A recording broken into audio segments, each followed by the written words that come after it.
Good evening and welcome to the 2021 Foxboro Jaycees Candidates Night. This is an annual tradition that the Jaycees are happy to bring to you, the voters of Foxboro. My name is Sophia Manos. I'm a 7-year member of the Foxboro Jaycees. I'm currently serving as the Ways and Means VP, and this is the 5th year I've had the pleasure of being your moderator for this event. And like last year, we are still in our own homes, and we'll stick with Zoom this year, but it is now a mastered process over the year by the great staff at Foxboro Cable Access. Many thanks to Mike Weber, Lauren Bitar, Paul Beck, and all of FCA for helping us put this program together yet again this year. They are truly a great resource here in Foxboro, and I suggest you all check them out when you can. This year in Foxboro, it's a bit more trimmed down of an election than we had last year. This year, we have 2 people running for 2 open seats on the Board of Selectmen.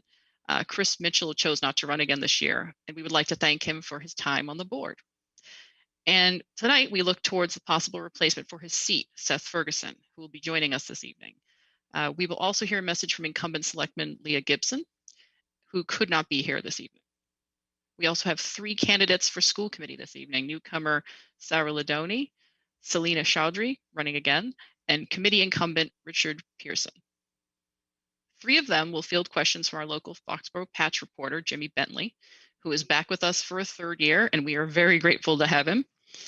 One last disclaimer, the Foxboro Jaycees, in offering this show, do not endorse or promote any candidate as stated in our bylaws. I'm here to listen, just like you. So we'll listen, we'll learn, and let's move on to the ground rules. My title is moderator, and in this forum, I'm more like a head in the box who says, now it's your turn. But I'll also be the timekeeper. I'll ask the candidates to occasionally look my way or at the chat, and I will alert them if they go over any allotted time. We're asking those who are reading statements to keep them about 3 minutes or so in length, and for those in attendance participating in the Q&A to have their introductory statements around 3 minutes as well. The candidates will then be asked some questions from Jimmy. The Q&A segments, the candidates will have a couple minutes to answer each question, after which they may be asked a follow-up question. The candidates will then have 1 minute to answer the follow-up. Each candidate will have a chance to answer the same question. After the question and answer period, each candidate can choose to make a closing remark. And if they do, I would ask that they keep it around the 2-minute mark. But now, without further ado, let's welcome back Jimmy Bentley of the Foxboro Patch. Jimmy, thanks for being here again this evening. Thank you for having me, Sophia. It's an honor. It's been fun doing this for a 3rd year in a row, and I'm looking forward to asking these school committee candidates some questions in a really important year. Yeah, great. So let's bring on those candidates. Joining us now are the 3 candidates seeking to fill the 2 open seats of the very important school committee. Let's welcome Selena Chathari, Sarah Ladani, and Richard Pearson. I think they're all on screen there. Hello. Thank you all for being here. As we discussed a little bit earlier, you can each read an introductory statement, and then Jimmy will ask you some questions and perhaps some follow-ups. And then each of you can offer a closing statement if you're so inclined. I had, just so you know, I already went over this with them, but I'm just to full disclosure for everyone out there, I had 3 pieces of paper folded, and my son picked them at random earlier this evening. And the order of which the statements will go randomly would be, he picked Sarah, then Selena, and then Richard. So that's the order in which we're going to start. And if you guys are ready, everyone ready to go? Sarah, you're going first, so you may begin when ready. Go ahead. Thank you so much. I wanted to thank Foxboro Cable Access and all the volunteers, Sophia, Jimmy, everyone, for putting this night together. So thank you very much. As you said, my name is Sarah Ladani, and I'm running for a seat on the school committee in Foxboro. I've been a Foxboro resident for 22 years. I've been married to my husband, Oscar, for 18 years on April 26th. And we have 3 beautiful children, Matthew, who's 29, Olivia, who's 25, Sophia, who's 14, and we have a fabulous grandbaby, Matthew Oscar, who is just about 3 months. Clearly, Matthew and Olivia are my stepchildren. My children entered into the Foxboro schools 9 years ago, and that's when my volunteering began. We always loved Foxboro, but when the kids entered into the school, we had a whole new appreciation for this town. Being in the front lines, volunteering, being involved with the IGO PTO, co-chairing the BIT auction, and being on the PAC for the last 4 years just gave us a wonderful view of how lucky we are to live in this town. I'm running for school committee because I truly want to continue to give back to this town and to all the families who live here. I want to be an advocate for the students in Foxboro, regardless of race, gender, class, or sexual identity. After my time here as the Ahern PAC president, I have grown an appreciation for fiscal responsibility without sacrificing quality. With a hybrid learning model during COVID impacting the students over the last year, I would love to help with the transition to safe in-person full-time learning for students, administration, faculty, and families. And I'd also like to do whatever I could to help engage children in learning at a young age and help keep them excited about education throughout their career as students here in Foxboro. I hope you all have the confidence to vote for me on May 3rd to represent you on the school committee. Thank you. Okay, thank you. I didn't have to give her I was almost going to give her the 1-minute warning, didn't have to. All right, Selena, you are up next. You can begin when ready. Thank you. Thank you, Sophia. Thank you, Jaycees, for organizing FCA for the live and Mike for live streaming, and all the volunteer, Jimmy for conducting, and Sarah and Pearson for participating with me. Hello, everyone. Again, my name is Selena Chathari. I've been a resident of Foxboro over a decade, and I live here with my husband and 2 sons. They both are in the school district. I come from a big family. I have been fortunate enough to get to know many of you in this community. I started a small business after working for 15 years in the banking industry. I am formally educated in business management and administration. My decision to run for school committee primarily driven by a growing need for a new perspective, so we can focus on the area that have not been getting the right attention. If I am elected, my top 3 area that I would like to improve is the school policy on bullying. According to many parents I talk to, the bullying has gotten worse. The impact of bullying to a child and family is severe. So I feel that the current policy is there, but is not being enforced, or the staff lacks sufficient training to address it. These recent years of divisiveness have left our country very fragile condition. We need to find a way to improve our race relation in our Foxboro School District. I hope to, the equity gap we have, we need to eliminate the student, based on the race, ethnicity, and the income persists everywhere, but we need to do something needs to be done. I think the real progress will start from the leader with the help of parents and the community. Improving curriculum is one of my priority. As a mother of 2 different boys, I can see that the one size fits all curriculum does not work.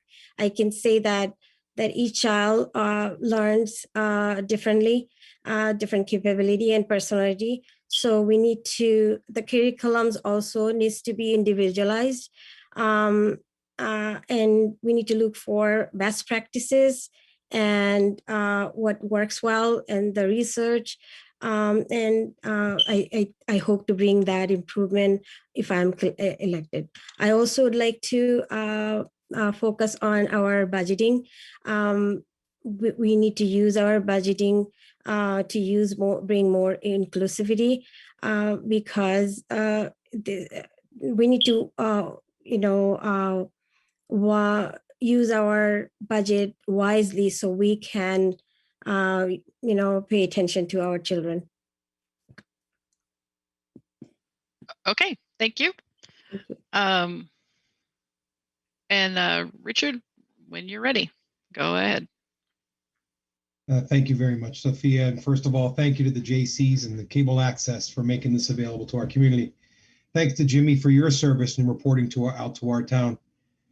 And thank you to Selena and Sarah for showing a willingness to give back to the town of Foxboro. I'm excited and proud and honored to be running again for re-election to the Foxboro School Committee. I've lived in the town since 1976, where I actually attended the Robinson Hill School for 4th and 5th grade. And I would like to once again offer my 3 years to you as a community that has given me and my family so very much. Certainly, the last 13 months has been an extraordinary challenge for our community, and for that matter, for the entire world. And so the impact of education has really been, quite profound and quite difficult.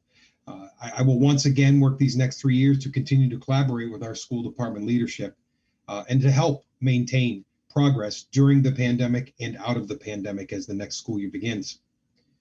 I personally have been fortunate to be connected to education for 32 years now, starting as a teacher, music teacher in Walpole and Medfield, then progressing on to assistant principal at Foxboro High School for 4 years, and then to Medway High School as a principal. I now work for 2 associations that again supports education across the Commonwealth, the Massachusetts Interscholastic Athletic Association and the Massachusetts School Administrators Association, that represents all pre-K to 12 school principals across the Commonwealth. I'm fortunate to have been married for 30 years to my wife, Lisa, 2 daughters, Shannon and Erin, that both went to the Foxboro Public Schools and graduated from the Foxboro Public Schools. Lisa's a retired teacher who's still working part-time as a high school math teacher. My daughter, Shannon, is a school aide in the town of Millis. And my daughter, Erin, is finishing her master's degree in school adjustment counseling. Truly a family of educators. I'm very proud of that. One thing that I've done the past 3 years is try to support high expectations for schooling. The responsibility for us on the school committee is to maintain those high expectations for this town that very much expects that from all of us. And we are also very fortunate to have a high quality leadership team that we work with to do that collaboration.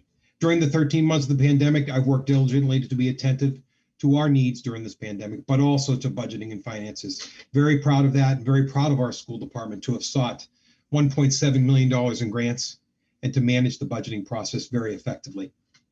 When I first ran for my 3-year term in 2018, I stated my personal focus was safe and supportive schools. When I say safe and supportive schools, I mean safe physically, but also emotionally, socially, and emotionally in our schools. This will be a challenge as we transition into the full-time learning in September of this coming year. In closing, each student, no matter what their financial means are, their race, their gender, the sexual orientation, or their time commitment to schooling, should be able to discover more about what drives their heart and mind, allowing students to explore their wants and needs, achieve it, spend the time doing it, or just stay after school to be part of the community. That's our responsibility as a community, and I certainly will work in that direction in whatever I can do. Thank you. I also look for your support on May 3rd to once again serve you on the school committee. Okay, thank you. Let me restart that. Very good. Thank you guys for those good statements. Well, Jimmy, we'll bring you in now. Get your questions ready, and feel free to start. And we're going to go in reverse order of that. So Richard actually is going to field the first question. Jimmy, proceed when you are ready. Great. Thank you, Sophia. So how do you think the return to in-person learning is going in Foxboro? In what ways as a school committee member would you like to help the district with continuing to climb out of this pandemic? Well, thank you. So the in-person learning is, we're just in the beginnings of it too. We're only about a week or so into for our younger grades. We are planning effectively for Monday after school vacation for the secondary level. So, I do really think we're doing very well. And I'll tell you, one of the keys to that success has been that our hybrid learning model right from the outset had our students engaging to the best of our ability according to the pandemic and the conditions that has given us. So that was really key, especially in the elementary level, where we had them in every single day for half a day. So I do think our transition is not as massive as it could be from a full remote learning district. To go forward, Certainly, the budget is key as a major responsibility of the school committee, and maintaining the budget to support our efforts going forward. But I will once again say what I've already said in my opening presentation, that the budgeting has been managed very well by our school leadership in our department, seeking massive amounts of grants. So right now we are on track to use a solid budgeting to allow us to transition out. The dialogue during the summer and the work of our school teachers and professionals will be also critical as we transition and put the pieces together. School committee will support that dialogue, support the strategic goals and objectives to make that happen.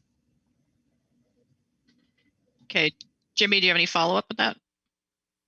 No, my follow-up happens to be what my next question is anyway, so I'm just gonna stick with that for now. Okay, so we'll keep it in that model. We'll just keep in the 1-1-1 model at this point. And next question goes to Selena.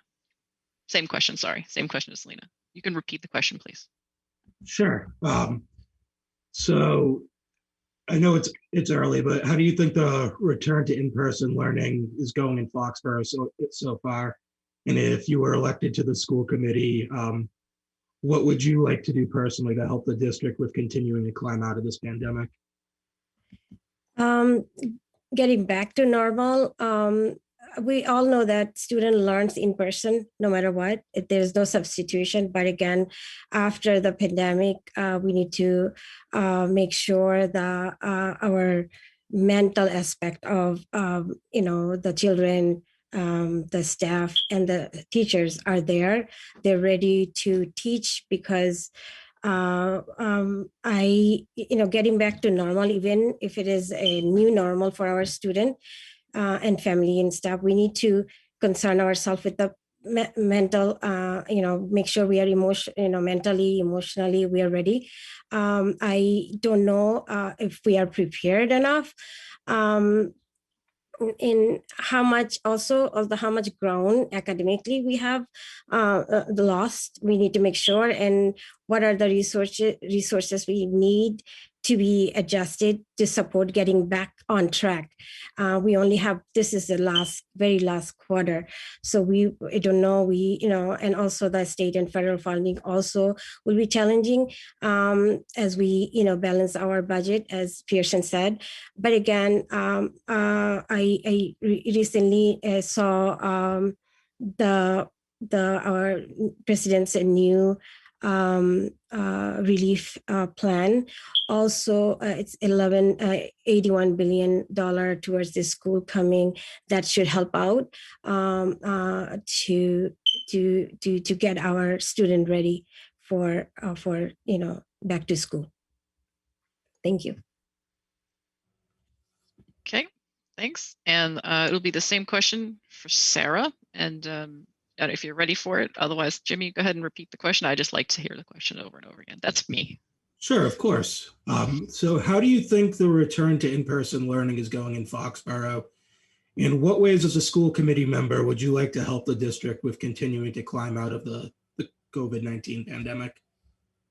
Well, thank you for the question. My personal opinion as a mother of an Ahern student is that things are going along as well as they possibly could. I think it's impossible to make everybody completely happy with the transition, but I know for a fact that our learning model, again, as Rich Pearson said, at the elementary level was definitely one that was, it was a great model that a lot of other schools used and ended up being an example of a success story within the state. So I'm really proud to be part of a district who was so forward thinking right from the beginning. Like, again, as Rich said, having the kids in the elementary school was key.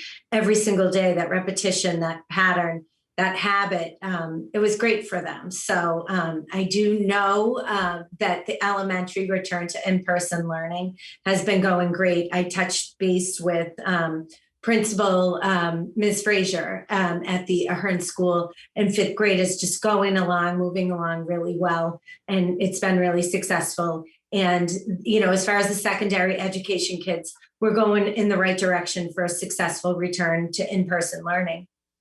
today I called a friend of mine. It was the last day for cohorts, no more cohorts. And I said, everybody wants to have a party. The kids are going back to school for 5 days. But there's a piece of me as a parent and as an adult that is having a tricky time adjusting my brain to the fact that my daughter is not going to be where she's been for the last year. She's now going to be back in school and she's going to be their responsibility. And, it gave me pause and it made me stop and think, if I, as a parent, am adjusting like this and I'm struggling with the adjustment that my daughter, who's 14, isn't going to be, in her room learning 3 days a week, how are these kids going to be feeling, going forward? So I think my role, as school committee will just be to do as much as I can to support the socio-emotional piece of kids being back in school. See, I made up for it. She gave me the hook. Sorry. I didn't, just so you know, when I throw those in there, it's just for you to know it. You can gradually come to a conclusion. You don't have to go, oh, my time's up. Sorry about that. I'm nervous. I'm really nervous. So I don't want to break any rules. I'm new here. It's okay. Anyway, I hope I answered the question. So. Thank you. Okay. Thanks. Okay, great. So it proved the timekeeping system worked this time, everyone. It's great. Okay. So next question, Jimmy, you have it at the ready. I know it's kind of the follow-up. This time, the first one goes to Selena. Yeah, sort of the follow-up to that is in all three of your answers, I heard you all talk a little bit about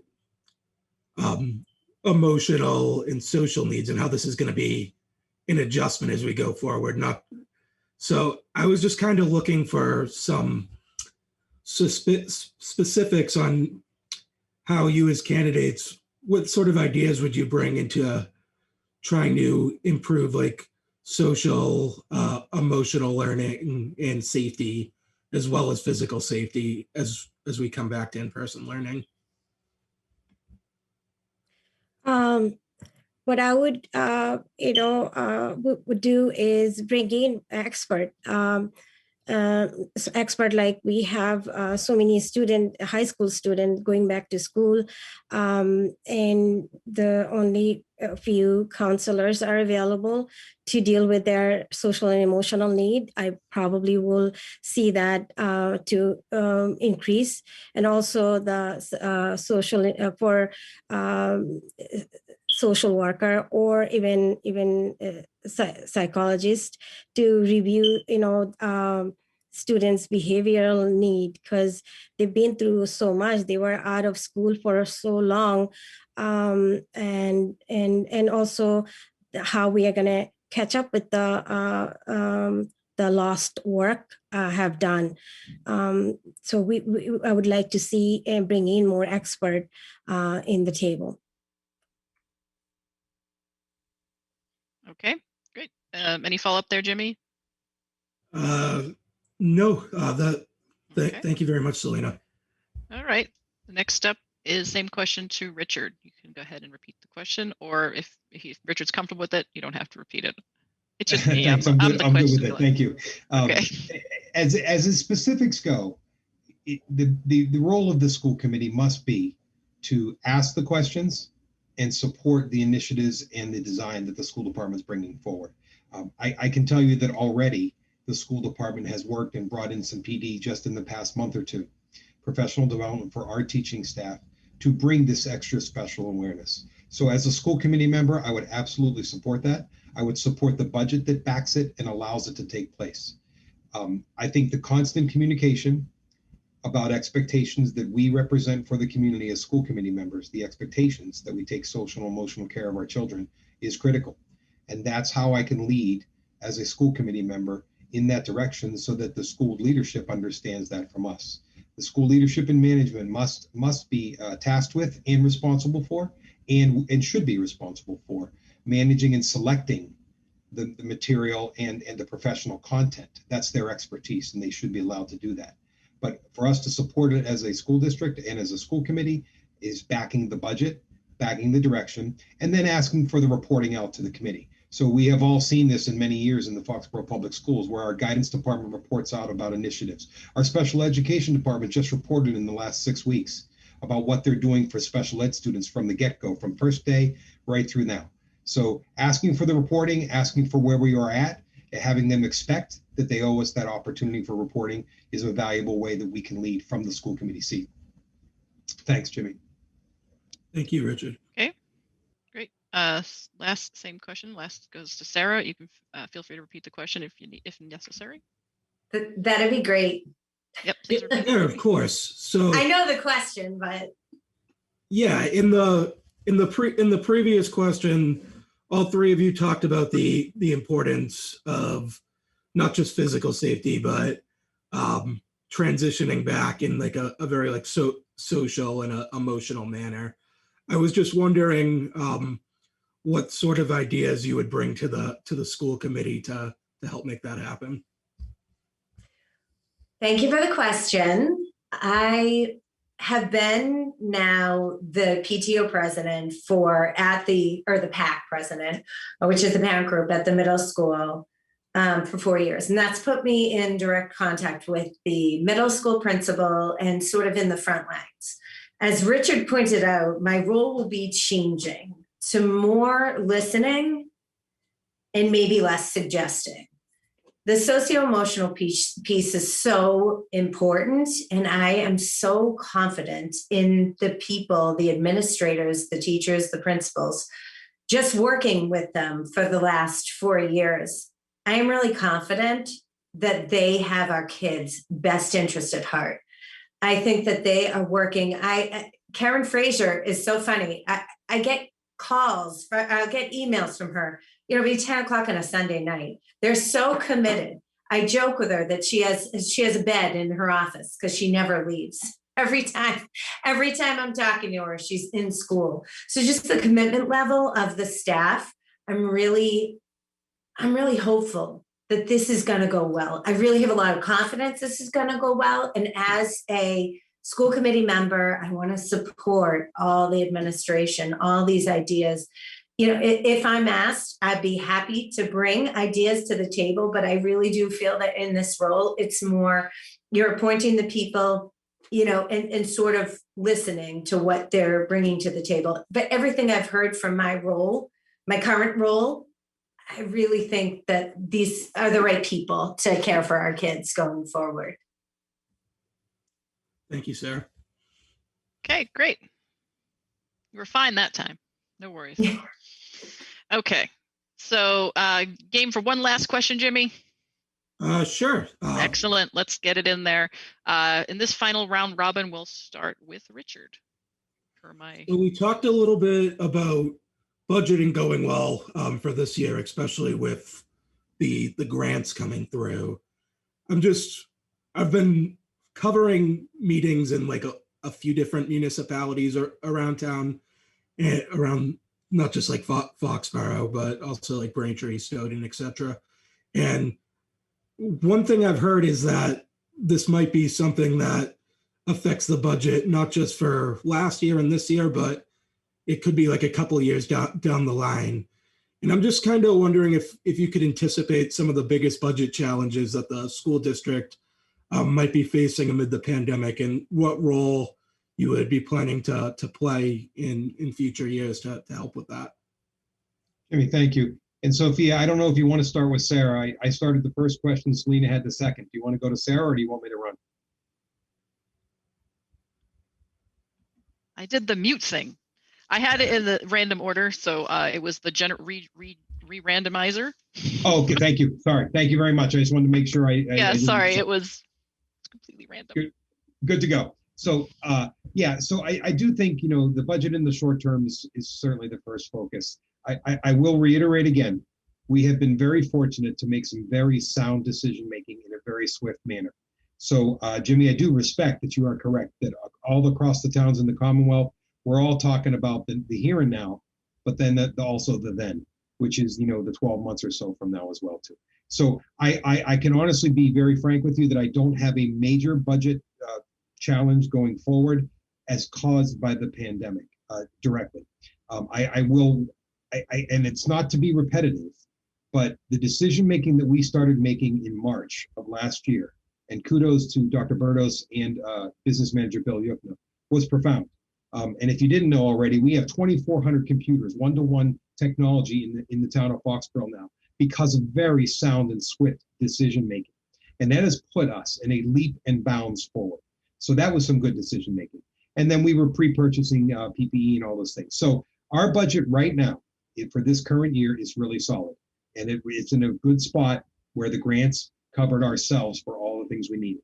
Going forward, we have started looking at the budget already, and I think we're in a good spot right now, as we know. I worry a little bit about some of the capital outlays in the budgets going forward. We had to pull out a bus from the capital outlay in this past year. So we're now looking forward, how are we going to replace that bus in the future, and just the time frame in all of our buses. So I worry a little bit about some of the capital improvement plans, which our whole town needs across the board, not just in the school department. I do think some of the major budget pieces of our budget, 80% is already staffing, and then the 20% or 19% is in some of the expenses. We'll do our very best to watch and curb expenses. I think you might also know, Jimmy, that in the town of Foxboro last year, we gave $370,000 approximately back to the town general fund. So we've always had some very good fiscal management. So that has put us in a really solid spot. So I can't really identify a big budget outfall or a hole or pit we're going to fall into. Thank you. Thank you, sir. And just as a follow-up, if we think we're going to be in a good situation next year and the years to come, outside of the pandemic, what do you think the most important issue, or not even an issue, just like most important initiative that the school committee should be focusing on, in your opinion, for the long term? Yeah, thanks, Jimmy. And I would go right back to one thing I said: one-to-one technology. One-to-one learning is profound and makes a critical difference in the success of our children. We needed it to survive the pandemic, not only for devices and where we were, but we also needed to move forward educationally, without question. So that was huge. Schools started doing one-to-one technology probably as early as 10 or 12, maybe even 15 years ago. Some schools were faster than others, like Burlington. If you didn't know this, Burlington up on the North Shore was very quick to this. So the one-to-one technology, for us to get there amongst the pandemic and find the funding to back us up, was critical. And how to use those devices effectively, clearly, for students and teachers to design a curriculum around that, I think that's one of the most critical things we're going to do to transition and change education in Foxborough. Thank you, Richard. He got the follow-up in right on time. Okay, so next question goes to, again, it was random. Same question to Sarah, but I think because of the length of the question, maybe go ahead and repeat it. Yeah, of course. So what do you think will be the biggest budgeting challenge for the school district in future years amid the pandemic, if there is one? And what role do you plan to play in future years with making sure fiscal responsibility is taken care of? Thank you for that question. Fiscal responsibility has been a big mission of mine in a much smaller scale here at the PTO level at the Ahern Middle School over the last year. I can't speak to I've only seen the budget overview. I haven't been able to dive into the detailed budget yet, but I'm going to defer to Richard's expertise. He just shared that we are in a great place. I do know about the CARE grants and all the grants we've gotten to be able to afford the one-to-one technology, which again is huge. It was a game changer aside from COVID, but the fact that we had that grant in place during the pandemic was just it speaks to another accolade for the superintendent and the leadership we have here. So I do feel really grateful. I am really excited to learn as I go through this process, should I be voted in on May 3rd, about the budget. I feel that it's important to continue to focus to keep our schools, right at the top, the highest level we can bring them to, and clearly looking at the town budget and knowing that, almost 40 million, I think it's at 36 or 38 million is going to education, shows that the town is really forward thinking. So, I think that, I mean, Richard kind of said it all, that we are in good shape. We are fiscally responsible as a town, as a group. I want to continue that going forward. So I hope that answers the question.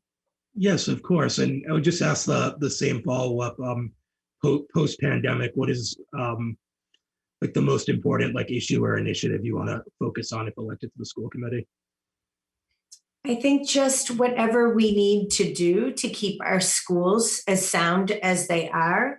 And again, not to piggyback on what Richard said, but that one-to-one learning will need to be sustained as newer grades come in. Technology, as we all know, changes rapidly. So I'm sure that there's going to be some funds that are going to we're going to need to direct down the road towards keeping that technology updated and keeping that one-to-one with device. So I'm up to the challenge, and I do see it as a priority. Thank you. Okay, thank you. All right, and same question finally to Selena. Jimmy, go ahead and repeat the question again. Yes. Sorry, it's something to do with fiscal. No, okay. It's okay. So it was, what do you think the biggest budgeting challenge will be for the school district in the future years after the pandemic, if there is any? And what role do you plan to play in ensuring fiscal responsibility? Thank you. This is my specialty, being a student of business and management and a small business owner. Budgeting planning is my specialty. So as we all know that, our local property tax money, about 70 to 95% goes to the school funding, and some grant federal, some comes from federal grant. What I would look into it beside the emotional and mental need, we lose a lot of students to our charter school. Every year that I would like to, as a school committee member, I would like to see that if we can increase our enrollment, because of our demography, we we in our town we have a charter school and Foxboro school, so we lose a lot of students. A few years ago, Opportunity Act was passed. It has a charter school reimbursement, so huge for our school district. We lose a lot of money to our charter school. Student Opportunity Act also can help our transportation reimbursement. As a school committee member, I will make sure I work with the state official to get the Opportunity Act approved. This is a huge amount of money we can get funded for our school, and it's going to help our balancing a lot of areas that and the need will be needing in the coming days. Thank you. And I would just ask you the same follow-up. What's another issue or initiative that's really important to you in the school district, and how did you plan on making sure that comes to fruition? Yeah, thank you. Beside the budgeting actually, it's every single curriculum or policy increases budgeting affects budget. So I would like to improve our diversity here in because we need to eliminate the equity gap based on the race, ethnicity, and the income. And this is a challenge because we do lose a lot of our students to the charter school due to the diversity issue.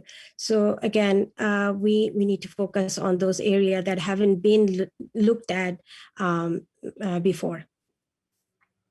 Thank you very much, Selena. Thank you. Great. Thank you. Everyone got those last few questions in on right on time. It was great. So you all had really good opening statements, answer those questions really well. It's totally up to you now if you feel like doing closing. Anyone game for a closer?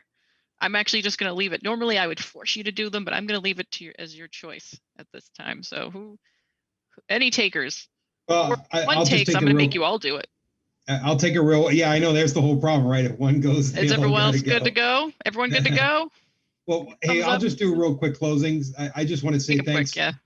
Thanks again to the Jaycees and Cable Access and Jimmy for taking the time to ask the questions. I've said this before to many people. Public education in the United States is a profound opportunity for every one of us, just born in this country and having this opportunity to have a free, appropriate public school education. And certainly this opportunity with the Jaycees and the communication and the press, having us to be able to push our voice out as well too, is also kind of a marriage of the two things. So thanks again for your time and this opportunity. Thanks again for the community to support what we're doing in the town of Foxboro to support public education. And certainly I look for your vote on May 3rd. Thank you very much. Great, thanks. Selena, you want to go next? Sure. Decision we make as a school committee member will impact our children years to come. So we need to make sure that the student and the teachers have the right resources and tools that they need to succeed. I believe that a happy teacher can produce a happy student. The school that has that value teacher, good curriculum, equity, inclusion, and good communication between parents and the community member are the most successful. That's what I think. Being a new voice and an outsider, I think I can make sound and independent decision based on research, personal experience, and listening to the parent and the community member.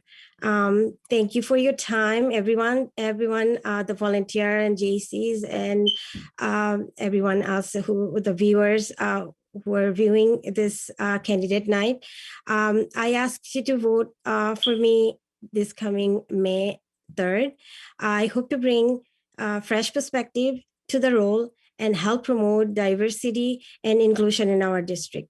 If you want to reach me, you can reach me, call me or text me, message me at 781-975-6967. You can also meet me virtually or in person. You can find me on Facebook, Twitter, Instagram. I'm everywhere. Search me as Selena for Foxboro. And if you want to learn more about me, you can go to my website, selenachathari.org. Remember, that the election is on May 3rd. Hope to see you there. Hope to earn your vote. Thank you. Great, excellent. Putting people on the spot. You guys are killing it. All right, Sarah, well, we open with you and we're closing with you. So you're like the bookend of this whole process. So welcome to Foxboro Cable Access. Thank you very much, Sophia and Jimmy. It's been a great experience. I was so nervous tonight, but you guys made it really easy. So thank you very much. Thanks to Selena and to Rich for coming out and being part of this event. It's nice to have a venue where everyone can get to know the three of us. So it's really important. So thank you, everybody. And thank you, Jaycees. Selena brought up a really good point in her closing statement. And that is something that I've actually been mimicking over the week. I want everyone to know, and I think I can speak for Rich as well, because he had said something earlier in the week to the same effect, that we do want to be completely transparent. And if anyone would like to get in touch with us and know a little bit more what we're about, or a little bit more about us, or have any questions, you can always get in touch with me. I do have a website as well. It's sarahladani.com, and I am on Facebook as well. So please feel free to reach out if you have any questions. And I hope that you will consider voting for me on May 3rd. And thank you very much for tuning in. Great job, everyone. Thank you all for being here. It was so great to hear from all of you. Very important role, and good luck to you all. Thank you. Up next is a special guest who's running for the unheralded 2-year seat on the Boyden Library for a Boyden Library trustee, Joyce Parlapiano. I almost had it. That's nice. Hi. Anyways, it's really great for you to come on the show tonight. So many people running unopposed do not, and who knows, maybe next time you'll be like, I'm not going to bother either. But we're very grateful to have you here. So please go ahead and tell us about yourself and why you're running. Thank you for such a warm welcome. I am a huge fan of the library, so I have the opportunity now that there was a position open for trustee to jump in and help join the great work that's being done there. And I can also share that we do have an open seat now too. We had somebody just retire this last week, this last month's meeting. It was announced, but we now have a 3-year position available. So I'd like to just share that with the community if there's somebody out there that's interested in, like I have been. But I do share with people that I see our library as a treasure, and that it provides an opportunity for lifelong learning. It's available for anybody in the community. And as such, it really is a great equalizer.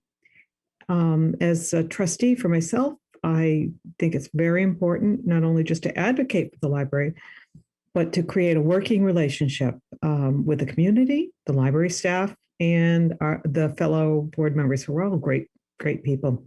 And we are also at the library very blessed to be, especially have such a strong Friends of the Boyden Library support. So a lot's happening there. A lot of you'll see. I know even last week in the paper, it's just filled with activities, and we're looking now as things open up to do even more with the community. So it's very interactive. It's a great opportunity. So just wanted to share that. Thanks. Great. Thank you so much. Mm-hmm. And I could feel that you really, really do have a passion for the library, and that's Thank great. you. And it does bring a lot to our community, and we thank you for being here. Thank you so much. I would say, and I'll say good luck on May 3rd. Thank you. And good luck filling that, seeing if you can recruit some people for the 3-year. That would be nice too. It's always nice to get input from a variety of forces and strengths, and we're always looking to to keep improving and supporting what's happening there. So thank you. Great. Thank you very much. Yeah. All right. You can have a good night. Thank you. We will now offer some pre-recorded messages from some of the candidates who could not be here this evening. First up, Kevin Powers, running for the Housing Authority. Hi, I'm Kevin Powers. I'd like to thank the Foxboro Jaycees for hosting this candidates forum, and I'd like to thank Foxboro Cable Access for all the work that they do in making programs like this possible. I'm pleased to currently be serving on the Foxboro Housing Authority. I'm nearing the end of my 1-year term, and I'm now running for a full 5-year term. Although my candidacy is unopposed, I still want to take the time to ask for your vote. I grew up in Foxboro, and I graduated from Foxboro High School in 1999. I've served on the Foxboro Advisory Committee, and I currently serve on the Housing Authority, the Board of Recreation, the Founders Day Planning Committee, and the Rodman Performing Arts Center Board of Directors. In my work life, I work as an attorney with a focus on litigation. We're coming up on a critical time for the Foxboro Housing Authority. We're beginning to plan the scale and composition of the Walnut Street project, and the choices that we make on that development will significantly impact the town. Something that I've learned over the last year, and that I think is very important in envisioning the role of public housing in Foxboro, is that the application process for housing authority tenancies is largely controlled by the state. That means that although we might wish to exercise a preference for local residents in local public housing, we have little, if any, ability to do so, especially after the first round of applications to a new housing development. I have no agenda other than what my neighbors and friends want to see in our town, what our town considers to be appropriate impacts on town resources, and what our town believes that our role should be in addressing a housing crisis that is impacting all of Massachusetts. I want to speak for all of us. In order to do that, I am ready to listen to you and to your priorities in Foxboro's public housing. Make your voice heard. We need community feedback in order to know that we are doing right by our town. Thank you, and I respectfully ask for your vote to continue serving on the Foxboro Housing Authority. Thanks, Kevin. Next up is our incumbent select woman, Leah Gibson. Hi, everyone. My name is Leah Gibson. I'm sorry I'm not able to be with you there virtually live tonight, but I want to send a message along to let you know why I am running again for the Board of Selectmen. So I'm up for re-election. I'm just finishing out a 3-year term and am on the ballot for another 3-year term. I want to start by thanking Cable Access for hosting this wonderful forum, and I want to thank the Jaycees for keeping this tradition alive, COVID and all, for hosting this night that everyone can get together and learn a little bit more about each other. And then I also want to thank the other candidates and everyone that is watching at home. So thank you for watching and getting involved. So why am I running for Board of Selectmen? I'm just finishing up my first 3-year term, and I think I'm really falling into a groove of things. So I'm really excited about continuing some of the things that we've worked on the last 3 years and taking those into the future, how we can possibly further better the town that we all love so much. So the 3 things that I'm kind of most passionate about and where I focus my campaign is smart economic growth. So I am on the Economic Development Committee right now and the Foxboro Common Business Collaborative. And you may notice some of the projects that we've been able to, slowly implement over the last couple of years, have helped dress up the common maybe through the banners or attract some new businesses like the barbershop that hopefully will be opening and the nutrition shake shop. I'm also really passionate about responsible spending. So, taking a look at the budget every year and being able to work smarter and better with less, questioning where can we improve things, where can we find a save or an efficiency that we can, then hopefully pass down or pass along in the future to residents. And then the last thing I'm really passionate about is just community engagement. I think over the last year during COVID, especially, having meetings televised has really enabled many people that weren't able to, join nightly meetings or follow along with politics. It's really, especially when I think of AdCom, it's just really been helpful, bridging gaps between boards and even educating citizens. So I have been at my current job, which is at a global HR consulting firm for the past, I think I'm going on 19 years now.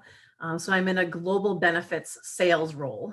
I am a graduate of Bentley University, and I also am a licensed real estate agent. So I think the mix of my professional background, my education background, my real estate knowledge really allows me to understand many of the issues that we're facing in town and then think strategically, and even challenge some of those ideas.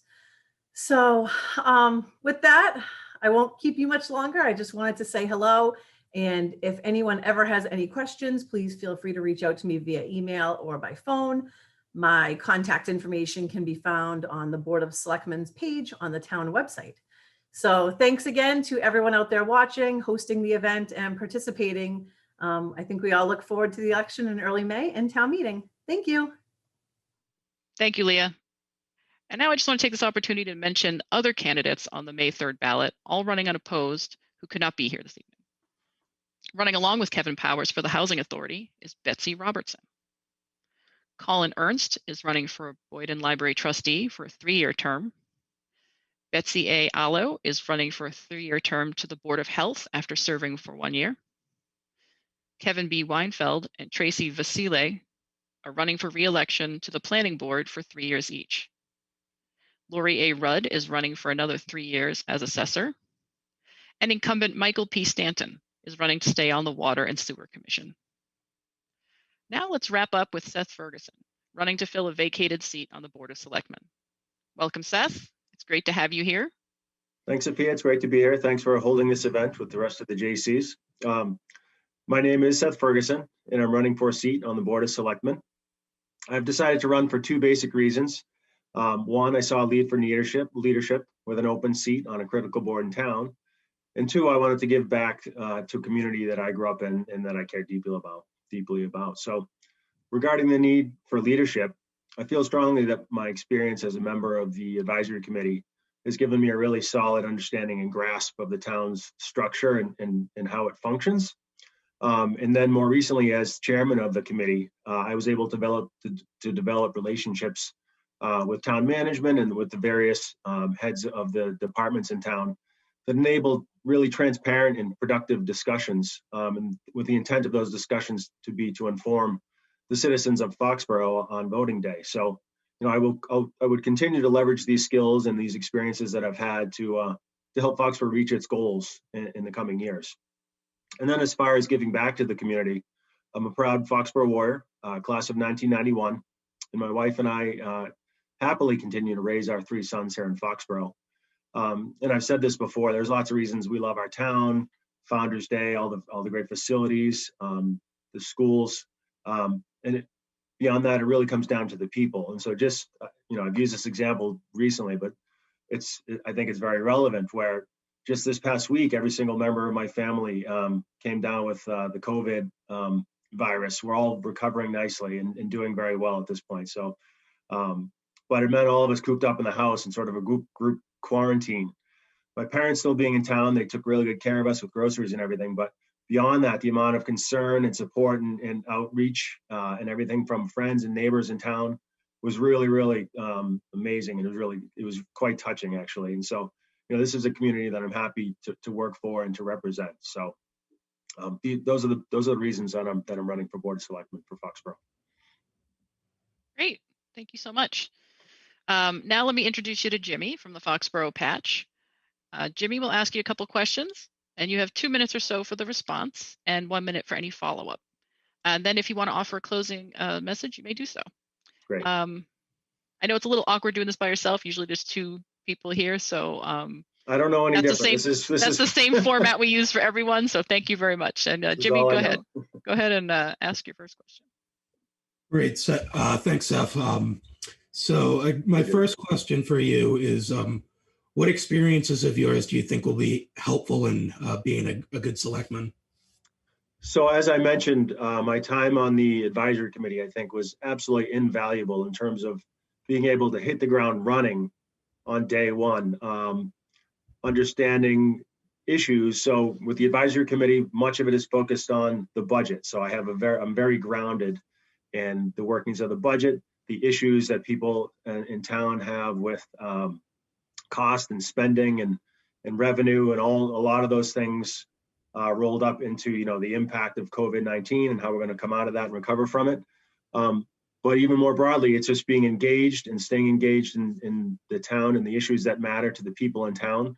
So it's a combination of that sort of civic involvement, the advisory committee membership, and then as chairman, really being involved and getting to know the members of town, the town management, the town department heads, understanding what their goals are and how they align with the goals of the people in town. So I think all that experience has really helped me prepare me for a seat on the board. Excellent. Now going back to budgeting.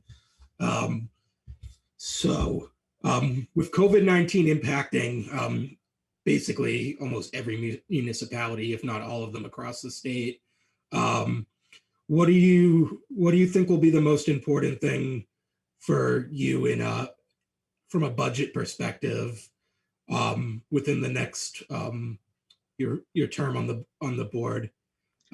how's your role basically going to be different in that from being on the advisory board to being a selectman?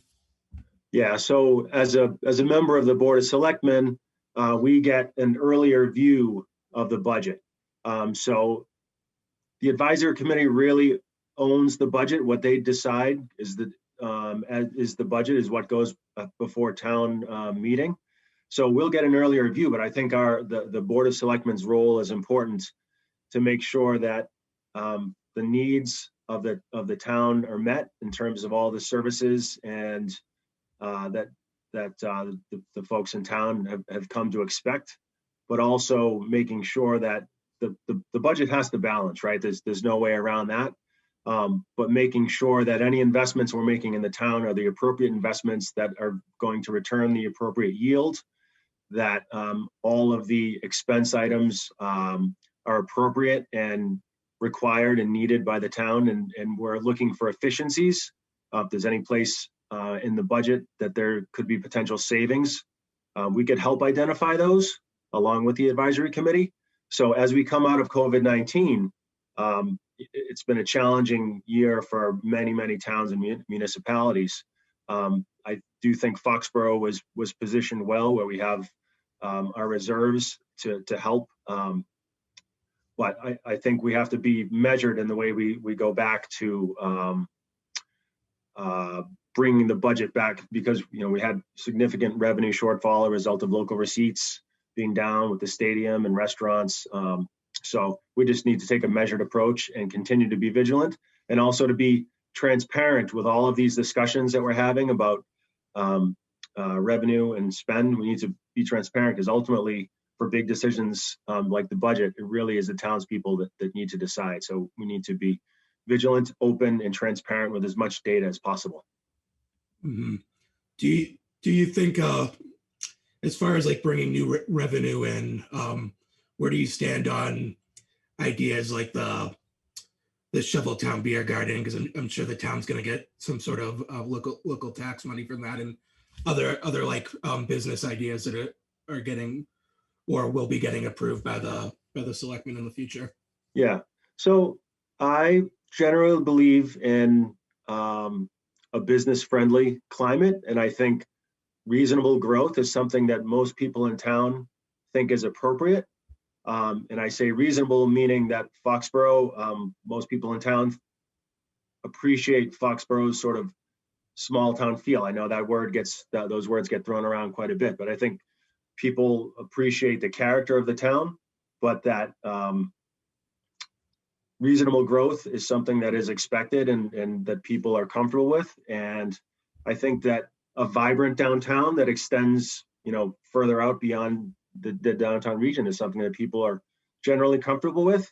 But for big decisions, I think it makes sense that we get input from the town where appropriate. But I think you Jimmy, you mentioned the beer garden, and that's an ongoing issue. I know there's been some approval as of this past week to move that forward, but I think that's a reasonable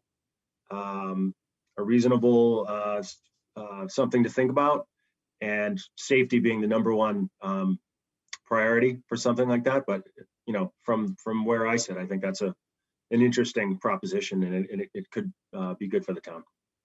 Thank you. And then my final question for you is: do you think there's an important issue, or maybe not even an issue, an initiative that you think maybe has gone by the wayside during the pandemic that you'd like to see brought back into the public conversation? And if so, how do you intend to approach it?